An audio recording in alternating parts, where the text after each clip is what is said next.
What's going on, 420 Garage? Yeah, it's about time I'm back.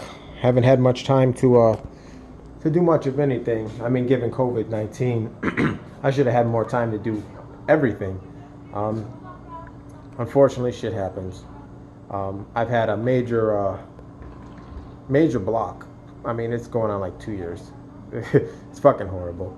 Um, I've had to build because I had a couple commissioned builds I needed to finish, and I finished them. So that was like 5 years of my life building all those kits for them. Anyway, I started something else. I'll eventually go back to models. I started working on this here because I can work in my garage. So here, I'll show you. I've been working on a pedal car, trying to get everything nice and smooth.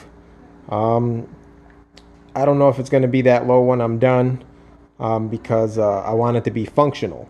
I want the pedals to work and not scrape, and I want it to be able to be turned. The turning is going to be very minimal, obviously, as you can see, and it's probably not going to be as low as this is right now, unfortunately, even though it looks badass that low.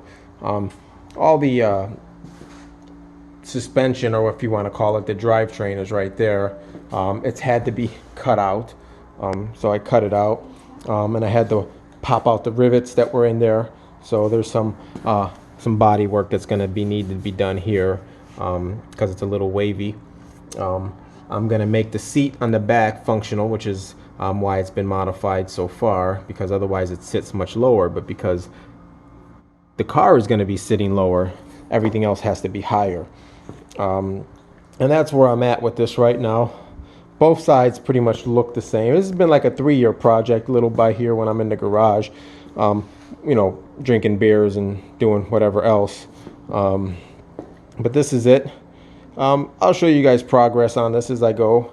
I went to smaller wheels with it as well, which seem to look a little bit better than the factory wheels. Plus, the factory wheels are so big I can't fit them in the rear wheel wells.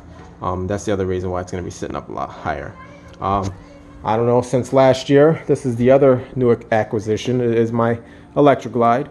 Extended bags, chopped tour pack, stock as a rock, loud as all hell, because I have 6 speakers in there, 2 amps, 2 7.1 Biketronic speakers in the front, like a 400 watt amp in the fairing.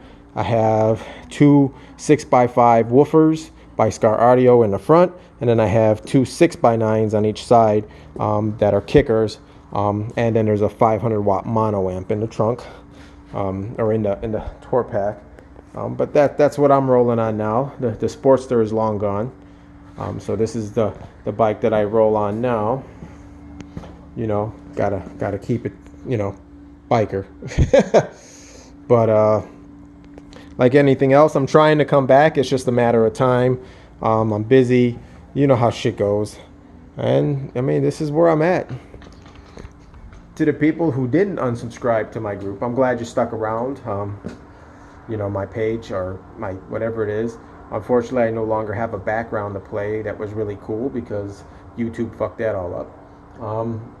What can you do, But I hope to be pushing more videos out soon, and again, I do plan on building. I want to finish some of my older projects that I 70% done with and just never finished. Some of them have been sitting for years. I feel like some of these old timers, they got a kit they've been having for 20 years. But nonetheless, it'll get done when it's time. It's fall, so it's going to be cold out. So pretty soon I won't be able to be outside. I'll have to be inside the house. And as usual, it's the 420 Garage. And you know how we get down. Thanks for subscribing, everybody, and I'll see you again soon.